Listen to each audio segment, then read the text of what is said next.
अस्सलाम वालेकुम। मैं हूं Mohammed Iqbal Khan, advocate from the office of Iqbal international law services. आज का हमारा जो टॉपिक है बहुत ही हॉट टॉपिक है फॉर न्यू जनरेशन। आज का हमारा जो टॉपिक है वो है कोड मैरिज के बारे में। कोड मैरिज के बारे में कि कोड मैरिज कैसे होती है और क्या इसकी रिक्वायरमेंट है, क्या इसका कानून है, किस तरीके से होती है। देखिए, code marriage basically code marriage का कोई स्पेसिफिक लॉ नहीं है इन पाकिस्तान। कोड मैरिज के कोई स्पेसिफिक कोई कोर्ट्स नहीं है पाकिस्तान में जो ये काम करते हैं। कोई ऐसा कानून भी मौजूद नहीं है जिसको अडॉप्ट करते हुए ये काम किया जा सके। पहली बात तो ये समझना आपके लिए बहुत ज़रूरी है, हमारे यहाँ पाकिस्तान में ना तो ऐसी कोर्स है मैरिज के लिए और ना स्पेसिफिक इसके लिए लॉ है। अब किया क्या जाता है, तरीक़ेकार ये है। बेसिकली तो ये जानना आपके लिए ज़रूरी है कि मैरिज के लिए इजाब और कबूल, प्रपोजल एंड एक्सेप्टेंस ही ज़रूरी है। प्रपोजल और एक्सेप्टेंस पर ही शादी होती है, निकाह होता है। अब उसके लिए ये होता है कि अगर वली नहीं है, लड़की के पेरेंट्स नहीं है, तो उस सूरत में फ्री विल बनता है।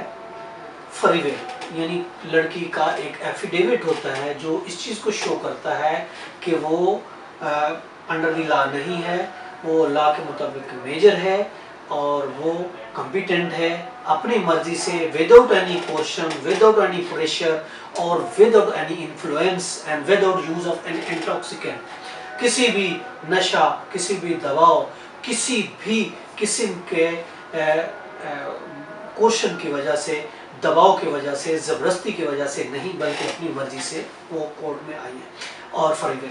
अब देखें, पंजाब में तो ये होता है कि वहाँ जो है बिफोर द मजिस्ट्रेट 164 का स्टेटमेंट रिकॉर्ड वकला साहब करा लेते हैं और उस बेस पर काजी जो होता है वो निकाह पढ़ा देता है। सिंध में, in the province of Sindh, यहाँ तरीक़ेकार यही है, जो एफिडेविट है उसको मजिस्ट्रेट, जिसको हम जस्टिस ऑफ पीस कहते हैं, स्पेशल मजिस्ट्रेट होते हैं, जस्टिस ऑफ पीस होते हैं, वो उस एफिडेविट को, उस लड़की के हल्फिया बयान को जो फ्री विल है शादी के लिए, उसके सामने होगा। वो उसको अटेस्ट करेगा कि इसने हमारे सामने ही इस चीज़ को एडमिट किया है कि वो अपनी मर्जी से आई है और शादी करना चाहती है। और उसके बाद काजी जो होता है वो निकाह पढ़ाता है, निकाह फिर रजिस्टर्ड होता है।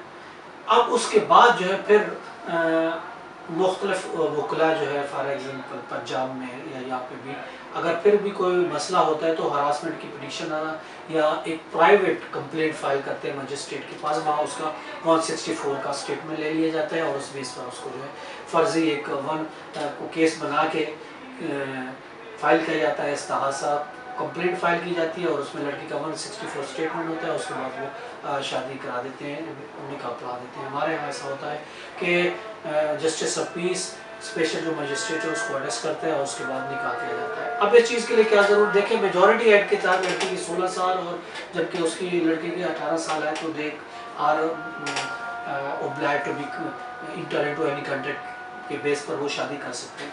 अब इसके लिए ज़रूर कौन से डॉक्यूमेंट होते हैं, ज़रूरत के लिए ये है कि तस्वीरें चाहिए, कम से कम 6-8 तस्वीरें होती हैं, निकाहनामा चाहिए, सॉरी उसके लिए 2 विटनेस चाहिए और एनआईसी कॉपी चाहिए। दोनों पार्टी के शनाख्ती कार्ड होने चाहिए, वो एडल्ट होने चाहिए। अगर वो डिवोर्सी है तो उसका डिवोर्स सर्टिफिकेट होना चाहिए। तो इस बेस पर जो है वो शादी हो जाएगी। I hope you have truly understood. If you have any question, query, you can go in the description and write to us. See you next topic. In next topic, Allah Hafiz. Bye.